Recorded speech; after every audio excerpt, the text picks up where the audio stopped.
Welcome back. Thank you so much for joining us for this Q&A of Daughter of a Lost Bird.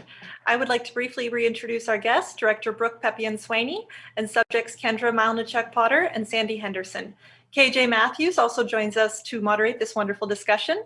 KJ is an Emmy and Peabody Award winning journalist. Her work has appeared on CNN, BBC, CBS, ABC, and Extra TV Show, just to name a few.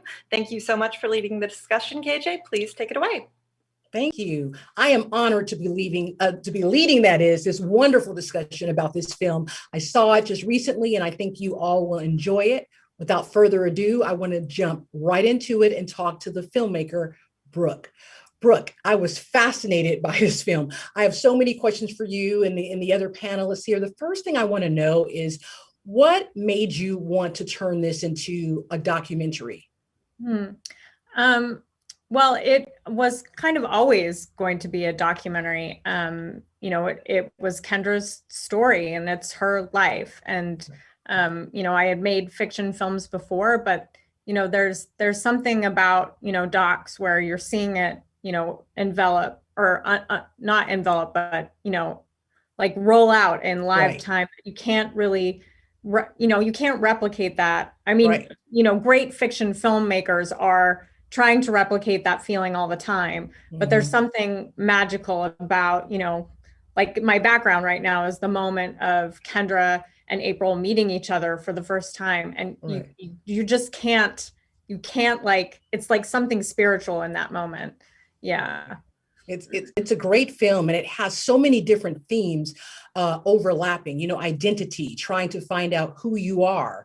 And I think so many people in this country will identify, because we have millions of people who have been adopted. And there are a lot of people who are part of transracial adoptions, which is what April and Kendra both were a part of. And Kendra, I want to talk to you about that. I noticed, in the documentary, you talked about not having really any connection to your Native American history growing up. If you could take me back to that before you actually met April and just talk about kind of how you were raised a little bit. Sure. Well, when I was growing up, my parents made a lot of efforts to, I think, create an environment of belonging and feeling like I fit into the family I grew up in, which was a white family.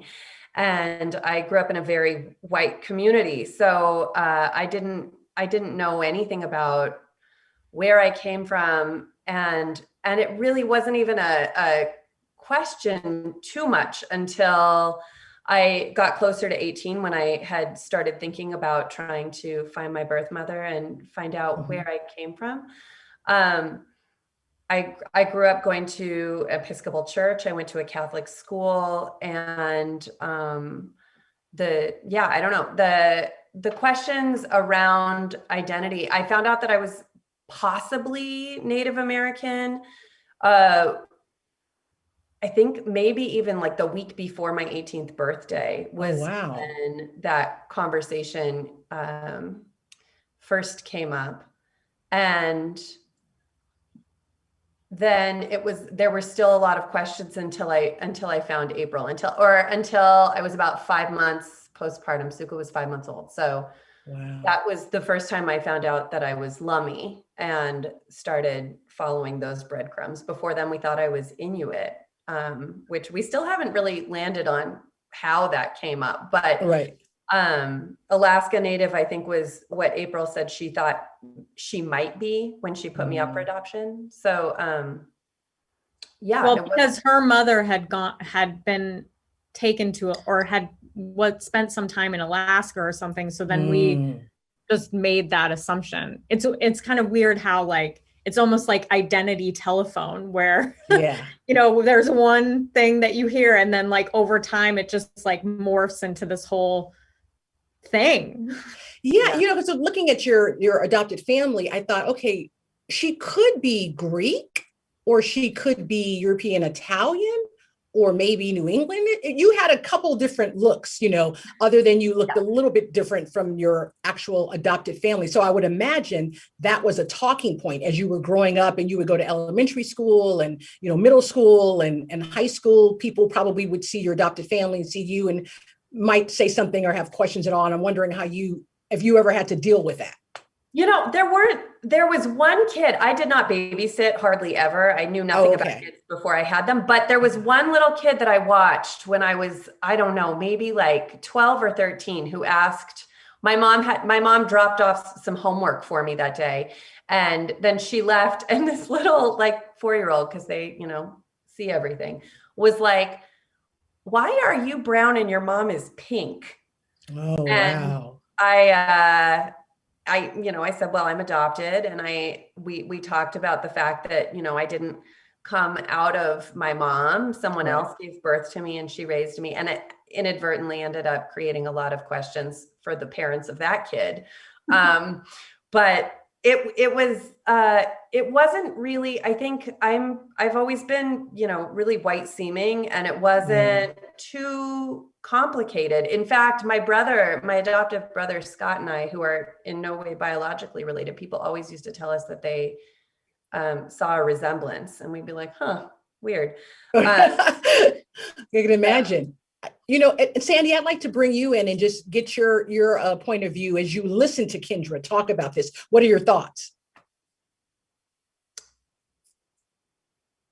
You got to unmute, Mom. Oh, sorry. Yeah, I was just wondering what you were thinking as you were hearing Kendra discuss all of this. It's amazing to walk this path with her. We knew going in that we had some challenges because we didn't know for a fact that she was Native. It was a sealed adoption, and the adoption agency said, we don't know anything. Her mother was adopted herself. There is no track back to that. Right. And so we don't know.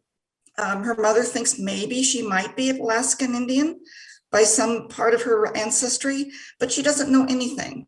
She knows that she has come to us seeking a closed adoption, and she knows that she's going to choose a set of parents that are going to be able to work this through with her as she grows up. And that's the only expectation the mother has articulated. Wow. Brooke, I'm just wondering, when you decide to take this on and watch Kendra at least go after her birth mother, which would be April, how hard was that for you to have all those cameras there in such intimate moments, where they discuss their relationship and kind of why she gave her up and a little bit about her biological father. Sometimes it could be intrusive, but you really shot it in a way where it wasn't so intrusive. But I'm wondering, was that difficult? Well, from a technical standpoint, it was difficult because I was the one who was shooting, and I'm not a shooter, that moment where they meet each other. And, at that point in the stage of our film, we were borrowing from our producer, Jerry Rafter, her like Canon 7D, like small, DSLR video camera. And so I was had all these weird attachments to a Zoom recorder. And I was really thinking about how to shoot this moment, and then, but also not be too intrusive. But, Kendra is used to cameras, and I wasn't exactly sure how April would be with it. But, we had conversations before that, I would be coming along with this camera. Did she feel okay with it? All of those sort of things. And, they're both these natural performers, where it's not that they were performing their moment, but that they're used to kind of having witnesses around them. And so it didn't feel, and because Kendra and I had become close at that point as friends, it felt I was just kind of there, a wedding photographer or videographer or something, but it's the wedding of their birth situation. I don't know how else to put it, but yeah. And Kendra, how difficult was it to track down April, your birth mother, and get her to agree to be on camera and to be a part of you telling your story? Well, it's kind of an amazing story, actually. I don't think it's anywhere in the film, but When I first tried to find her, it was after my adoptive brother found his birth mother. Oh. And I wrote a letter to someone who I thought was my birth mother, that was a name that my dad had dug up. And in the letter, at the end of the letter, I said, I hope if this isn't you, please let me know so that I can continue looking. And if it is you and you don't want any contact, thank you for my life and I will not bother you again. And then I got a missed phone call from that person. Wow. I sent it I put it in the mailbox on Mother's Day, which was just a coincidence. But then Thursday after Mother's Day, I had a missed call from the phone number and no voicemail. Oh. And I thought, oh, well, they'll probably call back. And they never did. And I let go of that. I thought I grieved it because I thought that's it. I'm never going to get to speak to my birth parents. I will never know anything else. And then Brooke really encouraged me. Like, I think this is like a couple years later that we talked about it. And she was like, I think you should try again, like get rejected because it might not have been right. And I didn't agree with her until after I had conceived my daughter. And then once I was pregnant, the desire for information was higher, which then brought us into finding April. I actually got a message from the adoption agency via Sandy Henderson, my mom. Mm-hmm. They had sent a letter saying they had updated health information that they wanted me to have. And when I called to find out what that information was, that was when I spoke to the post-adoption agent who told me that my birth mother was interested in meeting. And she gave me the information. It was about some thyroid stuff that we had discovered was in my family. So then I wrote letters. Then April wrote a letter back. Then I called her, which is the opening scene in the film. Mm-hmm. And in that conversation, I want to say it was like maybe 20 minutes into talking that I let her know that Brooke and I had been documenting my journey to try and locate my Native identity. And I said, I don't have any expectation that you're going to be in this, or that you're going to, want to be in this film, but I should let you know that I'm going to be talking about this conversation and I will be talking about meeting you and my feelings. And she was like, oh my God, I would be honored to be in your film, of course. And so I just stuck her on speaker. And from that moment forward, we couldn't have prayed for a more open, the woman just sort of like eddied into this experience so beautifully. Oh, wow. And so generously with her story. There was literally, I just told her it was happening and she was like, I'm in, whatever you want. So I would imagine once you finally meet, the Native identity, your biological mother, you probably have so many questions that have been running through your head for years. Did you get all of those questions answered when you met April? And what was the most important thing that she told you? Oh my gosh, KJ, this is one of the places where I feel like the documentary was such a gift because yes, I had so many questions. And I think also because I'm a birth doula, I had a lot of questions about like the actual specifics of mm-hmm. the gestation and her pregnancy and delivery, and what her experience was postpartum. And I knew at that point, that she had been adopted. I've always known that she was adopted. So right. I thought, there might be a lot of like hereditary questions that she may not even have access to. But the thing I wanted more than anything was to thank her. Mm. And I did, which was lovely. And then I think the thing that was so emotional too, just listening to that, so heartwarming. The thing that was, I think, the most touching for me was when it wasn't a question I asked, but when she started telling me about her experience postpartum, like right after I was born, she told me that she breastfed me for 3 days. And Oh, wow. I was shocked that, because my assumption was that, if the baby is being put up for adoption, that they would have taken me and, put me in a nursery or something until they Right. could hand me over. But she said that she kept me in her arms, and she said, I had read some stuff that, like, you should be held and feel bonded, and you were never not wanted. You were always wanted. So I wanted to care for you in every way I could until I could hand you over to your parents. And I think especially because I was a new mother at that time, it was really, really Oh, I would imagine. like next level sacrifice that she had made.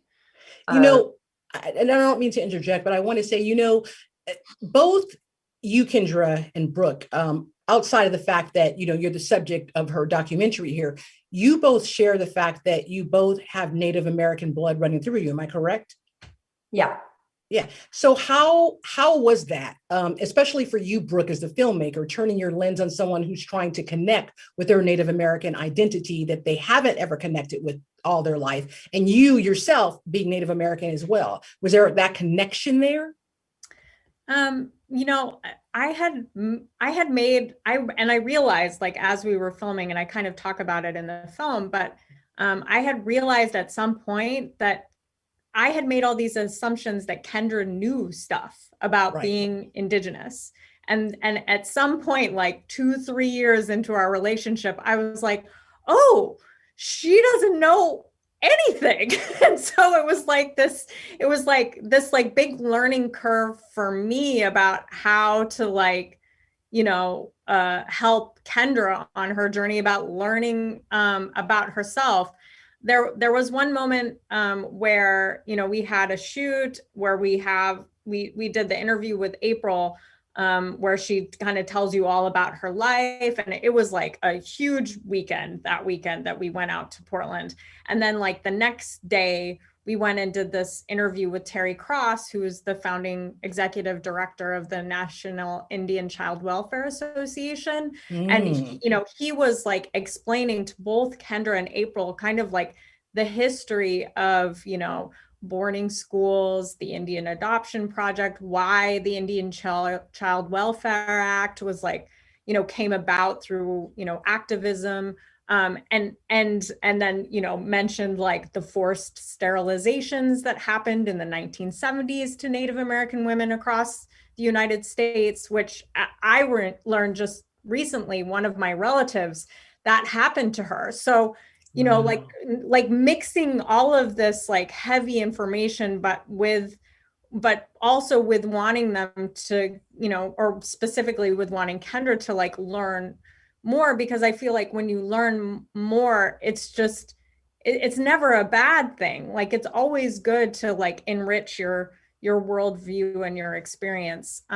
Sorry, I don't know if I'm answering your question. Yeah, but, no, you definitely are. That, that kind of, you mentioned the Indian Adoption Project and I think the Indian Child Welfare Act and whatnot. And I didn't know anything about that at all, and I'm a person of color in America growing up, of course, and I didn't learn a lot about my history until I actually got out of school, because so little of that is taught, even less when it comes to anything about Native Americans just growing up. I really was not aware of that. And I want to ask this question to you, Sandy, being her adopted mother. When you adopted her, had you heard about any of those things regarding Native Americans with, respect to the Indian Adoption Act or the Child Welfare Act with regards to Native Americans here in this country?